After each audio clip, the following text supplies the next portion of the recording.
Hey guys, Roxbox90 here with my top 30 EDH Commander cards in the new Gatecrash. The entire set's been spoiled, so I thought I'd go through my favorite EDH cards from the set. So let's start with number 30, Borborygmos Enraged. So why did I put him number 30? Well, he's an 8-cost legendary creature, so you might consider him maybe for a general, but in terms of an 8-cost, for a 7/6 trample, which is a decent body, his ability, it requires that you build around him, and for his cost he really has no protection, and his abilities themselves, dealing 3 damage to lose a land card. You want to hit your land drops, you want to be able to use your land, so unless you build a deck specifically around him, he's just not strong enough for what he does to be that great in EDH on his own. 29, we have Rapid Hybridization. So of course, there's a card called Pongify, which was made a long time ago. It's pretty much the exact same thing, and it's a really nice 1-cost destroy creature instant speed spell. The 3/3 token is 99% of the time not a big deal, and so it is a pretty solid card. Simic Charm is number 28, a green and a blue. Choose one, turn to turn, target creature becomes a 3/3. That's still a land. That's not all that important, but the second two abilities that you can return a non-land permanent to its owner's hand at instant speed is nice, with the versatility that you can also give hexproof to any of your big creatures and or general and or awesome. So that is number 28. 27 is Treasury Thrall, 4 white and a black for a 4/4 extort. Always having extort in EDH will be nice because you will most of the time have mana lying around to accompany your spells, and so extort is a nice thing you can do because you have generally multiple opponents in multiplayer EDH. But really its ability is what brings it into this list, because whenever it attacks, not when it gets combat damage, but whenever it attacks, you can return an artifact, creature, or enchantment card from your graveyard to your hand, so that allows you to reuse artifact, creatures, and enchantments over and over again. Ideally, that makes number 27. Number 26, Master Biomancer, 2 green and a blue for a 2/4 that each other creature you control enters the battlefield with a number of additional 1/1 counters on it equal to his power and his mutant addition to its other types. Mutant doesn't really matter, but the fact that he's a 2/4 on his own makes him a nice utility guy, that he can add the 1/1 counters. He can be used in graph decks, he can be used in 1/1 counter decks, he can be used in token decks. All in all, he allows you to make your armies bigger, your generals bigger, and he's a very nice utility. 25, you have High Priest Penance, a white and a black for a 1/1, so he's clearly utility. That whenever he is dealt damage, you may destroy target non-land permanent.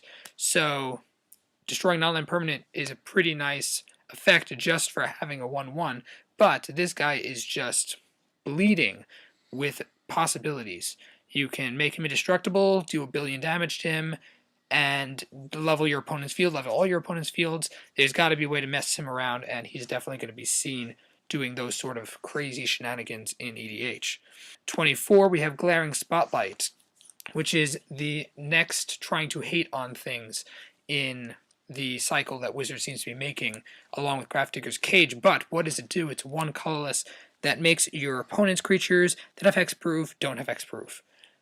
But that in itself is not necessarily so good, although it is nice that it can get rid of that particular protection from decks that rely on their generals, for example. The second ability, that 3 to sacrifice it, creatures you control gain hexproof non-turn and are unblockable, is a very, very powerful effect. You can play it out pretty early. Having it around is a massive threat to protect your creatures and or make the last commander damage you need and or winning blow go through. Makes it a game-changing card potentially, and it is rather nice. Number 23, Clan Defiance, which is X, a red and a green sorcery. Choose one or more. That it can do X damage to our creature with flying, X damage to our creature without flying, or to a player. The fact that you can do all of them makes it incredibly versatile, especially for Gruul colors, and this one will most likely see play even at sorcery speed. 22, we have Molten Primordial, 5 and 2 red for a 6/4 haste. Whenever he enters the battlefield, for each opponent you gain control of one of their creatures, and you get to untap those creatures, and they gain haste until end of turn. So it is essentially like an insurrection, just very, very specific.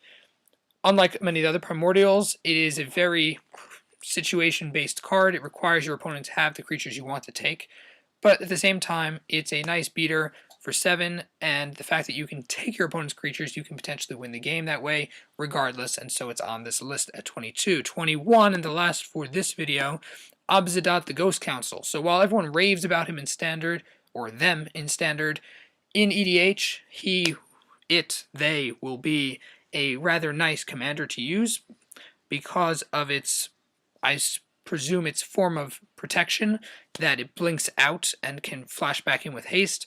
The target opponent loses 2 life, you gain 2 life, doesn't really mean a whole lot in EDH, maybe in 1v1, but probably not even then. And so he's basically a 5 for a 5/5 that can flash out.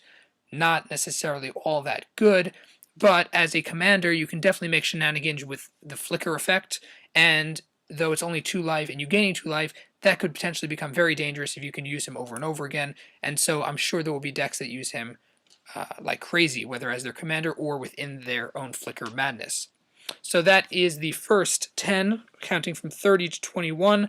The next 20 of the top EDH cards in Gatecrash will be coming, 20 to 10 will be coming tomorrow, and 10 to 1, the best, will be coming the day after. So stay tuned for those.